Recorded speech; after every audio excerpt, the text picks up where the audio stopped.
மக்கள் எல்லோருக்கும் வணக்கம். இது உங்கள் அம்பிகை ஜோதிடம். நான் உங்கள் ஜி கோபால் பேசுகிறேன். நாம் இன்னைக்கு பிப்ரவரி மாத பலன்களை 2025 பார்க்க போறோம்.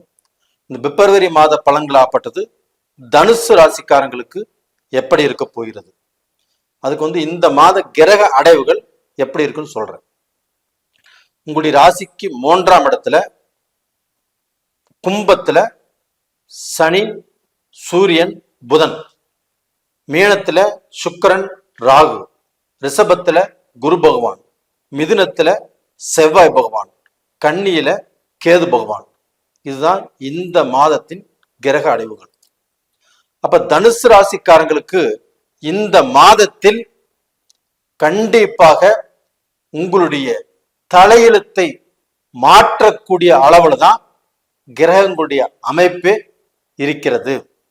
அதனால நீங்கள் நினைத்த காரியங்கள், நீங்கள் எதிர்பார்த்த காரியங்கள் கண்டிப்பாக இந்த பீரியட்ல, இந்த 2025 பிப்ரவரி மாதத்தில் நடக்கவிருக்கிறது. ஏன்னா உங்களுடைய சுகாதிபதி குரு பகவான், அப்ப 6ஆம் இடத்துக்குரிய சுக்கிர பகவானும் 4ஆம் இடத்துக்குரிய குரு பகவானும் கிரக பரிவர்த்தனை அடைஞ்சிருக்கிறாங்க. அப்ப பாத்தீங்கன்னா அந்த 4ஆம் இடத்துல குருவே ஆட்சியா இருக்கிற மாதிரி, அந்த 6ஆம் இடத்துல சுக்கிரனே ஆட்சியா இருக்கிற மாதிரி. அதே சமயத்துல உங்களுக்கு அந்த சுக்கிர பகவான் 4ஆம் இடத்துல உச்ச பலமாக இருக்கிறதுனால கண்டிப்பாக உங்களுக்கு சுகஸ்தானம் வலுப்பெறுகிறது.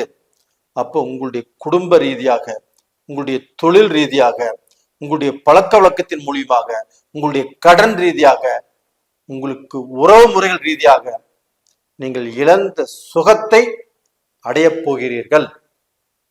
இது உறுதி, உண்மை. அது போக உங்களுக்கு 5ஆம் இடத்து அதிபதி செவ்வாய் பகவான். இந்த 5ஆம் இடத்து அதிபதி ஆகப்பட்டது போன மாசம் இல்ல அந்த 2-3 மாத காலங்களாகவே 8ஆம் இடத்தில் நீச்ச கதியில இருந்து இப்ப 7ஆம் இடத்துக்கு திருப்தியா வந்திருக்கிறார், பின்னோக்கி வந்திருக்கிறார். அப்ப அந்த செவ்வாய் பகவான் 8ஆம் இடத்துல நீச்சமானதுனால, 5ஆம் இடத்து அதிபதி 8ஆம் இடத்துல நீச்சமானதுனால உங்களுக்கு எந்த காரியங்களும் திருப்தியாக நடக்கல. மனஸ்தாபங்கள், அண்ணன் தம்பி கிட்ட குழப்பங்கள், தொழில்ல நல்லா இல்லை, நீங்க எந்த காரியம் எடுத்தாலும் அதுல சோதனை, அது எதிர்பார்த்த அளவுக்கு முன்னேற்ற பாதையில வரல, உங்களுக்கு முன்கோபம், நீங்க எந்த முடிவு எடுத்தாலும் அந்த முடிவு திருப்தியாக இல்லை, உங்களுக்கு சாதகமாக இல்லை. இந்த மாதிரி சூழ்நிலையில இருந்து அந்த 7ஆம் இடத்துக்கு வந்த அந்த செவ்வாயால கண்டிப்பாக நீங்கள் ஒரு நல்ல பொசிஷனுக்கு வரப்போறீங்க. அதே சமயத்துல அந்த 7ஆம் இடத்துல இருக்கக்கூடிய அந்த செவ்வாய் பகவான் 7ஆம் பார்வையாக உங்களுடைய ராசியவே பார்க்கறாங்க. அப்படி உங்களுடைய ராசியை பார்க்கறதுனால 5ஆம் இடத்து அதிபதி 7ஆம் இடத்துல இருந்து 7ஆம் பார்வையாக உங்களுடைய ராசியவே பார்க்கறதுனால உங்களுக்கு போன தைரியம் வந்துடும். எதையுமே பார்த்திடலாம், துணிஞ்சு செய்யலாம் அப்படிங்கிற தைரியம், ஒரு மன திருப்தி, ஒரு மன சந்தோஷம் இந்த டயத்துல கண்டிப்பாக உங்களுக்கு வந்துடும். அப்படி அந்த தைரியத்தினால நீங்க எடுத்த காரியங்கள் கண்டிப்பாக சக்சஸ் ஆகும். எப்படி சக்சஸ் ஆகுதுன்னா, அந்த 4ஆம் இடத்துல சுக்கிர பகவான் உச்சம், 6ஆம் இடத்துல அந்த குரு பகவான் நல்லா இருக்கிறார். அப்ப இதனால பாத்தீங்கன்னா கண்டிப்பாக நீங்க போகக்கூடிய பாதை நல்லா இருக்கும், உங்களுடைய தொழில் நல்லா இருக்கும், உங்களுக்கு முன்னேற்றங்கள் நல்லா இருக்கும், எந்த குறையும் கண்டிப்பாக இருக்காது. அந்த 7ஆம் இடத்துல செவ்வாய் அப்படிங்கிறது ஒரு பெண்ணுடைய ஜாதகத்துல ஆணை குறிக்கக்கூடிய கிரகம், கணவரை குறிக்கக்கூடிய கிரகம் செவ்வாய் பகவான் தான். அந்த செவ்வாய் பகவான் 7ஆம் இடத்துக்கு போயிருக்கிறாங்க. அந்த 7ஆம் இடத்துல இருந்து 7ஆம் பார்வையாக தனுசு ராசியவே பார்க்கறாங்க. அதனால தனுசு ராசியில பிறந்த பெண்கள் அத்துணை பேருக்கும் தன்னுடைய கணவர் மூலியமாக நல்லது நடக்கும். கணவர் தவறான பாதையில போயிட்டு இருந்தாலும் அவங்க நல்ல பாதைக்கு வருவாங்க. இதனால வரைக்கும் உங்க மேல நல்ல அபிப்பிராயம் இல்லை, அந்த அபிப்பிராயம் மாறும். உங்களுக்குள்ள சந்தோஷம் இல்லை, ஒரு நல்ல திருப்தி இல்லை, உங்களுடைய உறவு முறைகள் ரொம்ப திருப்தி இல்லாம போயிட்டு இருக்குது. அது எல்லாமே இந்த சமயத்துல மாத்தி கொடுக்கக்கூடிய வாய்ப்புகள் இந்த பீரியட்ல இருக்குது. அப்ப பெண்களுக்கு ஆண்களால் கண்டிப்பாக நல்லது நடக்கக்கூடிய டைம் இந்த டைம். அப்ப இந்த குடும்பங்கிறது நல்லா இருக்கும், குடும்ப வாழ்க்கைங்கிறது நல்லா இருக்கும். அதே சமயத்துல நீங்க சொன்னா உங்களுடைய கணவன்மார்கள் கண்டிப்பா கேட்பாங்க. அது போக உங்களுக்கு இந்த ஆபரணங்கள், தங்கம், வைரம், அது போக நீங்க ஆசைப்பட்ட பொருட்கள், இது எல்லாமே உங்களுக்கு இந்த பீரியட்ல சேரும். அதற்குண்டான வாய்ப்புமே இப்ப நல்லா இருக்குது. இது போக அந்த 4ஆம் இடத்துல சுக்கிர பகவான் உச்சமா இருக்கிறாங்க. அப்ப 4ஆம் இடத்துல உச்சமாக இருக்கும்போது ஒரு வீடு கட்டுவீங்க. இதற்கு முன்னாண்ட வீடு கட்டி பாதியில் நிக்குது, இல்லை அந்த வேலை சரியா அமையல, மேஸ்திரி வந்தா வேலையாட்கள் வரதில்லை, வேலையாட்கள் வந்தா மேஸ்திரி வரதில்லை, இன்ஜினியர்னால பிரச்சனை, இன்ஜினியர்னால சில குழப்பங்கள் நிக்குது. அந்த மாதிரி பிரச்சனை எல்லாமே இருந்தா அது இந்த பீரியட்ல கண்டிப்பா தீரும். அது போக இந்த சமயத்துல பூமி அமையும், வீடு கட்டலாம், வீடு வாங்கலாம். அது போக புதிய காரோ புதிய பைக்கோ புதுசா வாங்குவதற்குண்டான வாய்ப்புகள் நல்லா இருக்குது. ரொம்ப நாளா எனக்கு ஒரு கார் இல்லை, நான் கார்ல போகணும், கார் வாங்குறது தான் என்னுடைய முழு லட்சியம், நான் கார் வாங்கியே தீர்வேன் அப்படின்னு போராடிட்டு இருந்த உங்களுக்கு இந்த பீரியட்ல அந்த கார் வாங்குவீங்க, அந்த பைக் வாங்குவீங்க. உங்களுடைய நெடுநாள் லட்சியம் இப்ப நிறைவேறும். கார் வாங்கிட்டு அந்த ஊருக்குள்ள போகும்போது நீங்க சொந்த கார் வாங்கிட்டீங்க, அந்த கார்ல போறீங்க, உங்களை பார்த்து எல்லாருமே சந்தோஷப்படுவாங்க, பொறாமையும் படுவாங்க. அந்த அளவுக்கு இப்போ நல்லது நடக்க போகிறது.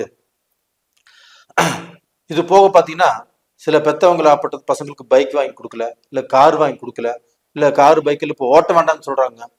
அது எல்லாமே இப்ப நல்லபடியாக மாறும். நீங்க நினைச்ச மாதிரி காரோ பைக்கோ வாங்கி கொடுப்பாங்க, உங்களுக்கு ஓட்டுறக்கும் பர்மிஷன் கொடுப்பாங்க. இது மாதிரியான ஒரு மன சந்தோஷமான ஒரு திருப்தியான நல்ல விஷயங்கள் இப்ப நடக்கும்.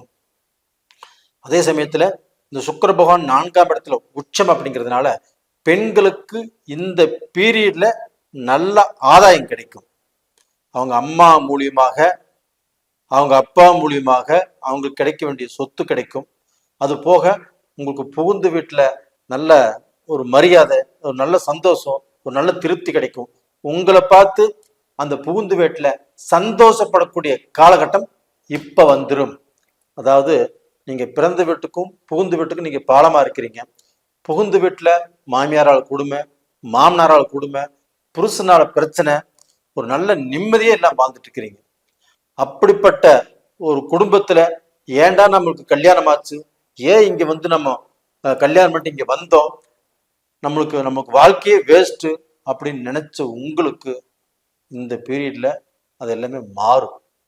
உங்க மாமியாரே என்னுடைய மருமகன் தான் எல்லாமே, எங்க மருமகன் இல்லைன்னா எல்லாமே இல்லை அப்படி உங்க மாமியார் வாயிலிருந்தே உங்களை பத்தி புகழ்ந்து பேசுவாங்க. நீங்க தான் எல்லாமே அப்படின்னு சொல்லுவாங்க. உங்க கணவர் உங்களை மெச்சிக்குவாங்க. அந்த மாதிரி ஒரு சூழ்நிலைகள் இந்த பீரியட் நடக்கும். அப்ப உங்களுடைய அந்த கஷ்டங்கள் நீங்கி, அந்த குடும்ப சுமைகள் நீங்கி, நீங்க அந்த உங்க குடும்பத்துல நீங்க நல்லா வாழ்றத உங்க அப்பா அம்மா பார்த்து சந்தோஷப்படக்கூடிய காலகட்டம் இந்த பீரியட்ல வருவதற்குண்டான வாய்ப்பு 100 மடங்கு இருக்கிறது. அப்ப டோட்டலா பாத்தீங்கன்னா நீங்க நல்லா இருப்பீங்க. உங்களுக்கும் உங்களுடைய ஆசைகள் எல்லாமே பழிக்கும். அது போக உங்களை பார்த்து நம்ம பெத்தவங்க நம்ம நல்லா வாழ்றத பார்க்கணும்னு நீங்க ஆசைப்பட்டு இருந்திருப்பீங்க. அந்த ஆசைகளும் இப்ப நிறைவேறும். அதனால கண்டிப்பாக உங்களுடைய வாழ்க்கையில நீங்க நல்ல நிலைமைக்கு வந்தாச்சு. இனிமேல் உங்களுக்கு அந்த மாதிரி நிலைமை வராது. தைரியமா இருங்க. நேயர்களே, உங்களுடைய வாழ்க்கை ரொம்ப திருப்தியா இருக்கும். இந்த சுக்கிர பெயர்ச்சி, சுக்கிரன் அந்த பெயர்ச்சியாகி அந்த சுக்கிரன் உச்ச பலத்தோடு இருக்கிறதுனால கண்டிப்பாக பெண்கள் மிகுந்த சந்தோஷத்தை அடைவார்கள். அதே சமயத்துல ஆணுக்கும் பெண்ணுக்கும் இந்த பீரியட்ல அந்த வேலை வாய்ப்புகள் நல்லா இருக்கும். ஏன்னா இந்த 6ஆம் இடத்து அதிபதி 4ஆம் இடத்துல உச்சமாகிறதுனால உங்களுக்கு கவர்மெண்ட் வேலையோ, அந்த வேலையில ப்ரமோஷனோ, இல்லை பிரைவேட் வேலையோ, அந்த வேலையில நீங்க ஏதாவது எதிர்பார்க்குறீங்க, ஒரு சம்பள உயர்வு எதிர்பார்க்குறீங்க, இல்லை ஒரு ப்ரமோஷன் எதிர்பார்க்குறீங்க, இது எல்லாமே கண்டிப்பாக நடக்கும். இல்லை ஒரு நைட் ஷிஃப்ட்டு எப்பவுமே செஞ்சுட்டு இருக்கிறீங்க, நைட் ஷிஃப்ட் வேண்டாம், எனக்கு வந்து நான் டே ஷிஃப்ட்டில் தான் நான் வரணும் அப்படின்னு ஆசைப்பட்டாலும் அந்த ஆசைகளும் இந்த பீரியட்ல கண்டிப்பாக நிறைவேறும். அந்த வேலையில் இருக்கக்கூடிய உபாதைகள் அதெல்லாமே கண்டிப்பாக குறையும். அந்த பழக்க வழக்கங்களும் சுமூகமாக வரும். அப்போ டோட்டலாக பார்த்தீங்கன்னா நீங்கள் நல்ல நிலைமைக்கு வந்துட்டீங்கன்னு தான் அர்த்தம். உங்களுக்கு இந்த மே மாசத்துல அந்த குரு மாறப்போகிறது. அந்த குரு மாறி உங்களுடைய ராசியை பார்க்க போறாங்க. அது உங்களுக்கு ஒரு ரொம்ப ரொம்ப நல்ல திருப்தியை கொடுக்கும். இந்த வருஷம் பூராமே உங்களுக்கு நல்லா இருக்கும். அது போக இந்த 2025 பிப்ரவரி மாதம் அற்புதமாக இருக்கும். அதே மாதிரி உங்களுடைய ஜென்ம ஜாதகத்துல நடக்கக்கூடிய தசா புத்திகள் எப்படி இருக்குன்னு கொஞ்சம் செக் பண்ணிக்கோங்க. நேயர்களே, உங்களிடமிருந்து விடைபெறுவது உங்களின் ஜி கோபால். நன்றி, வணக்கம்.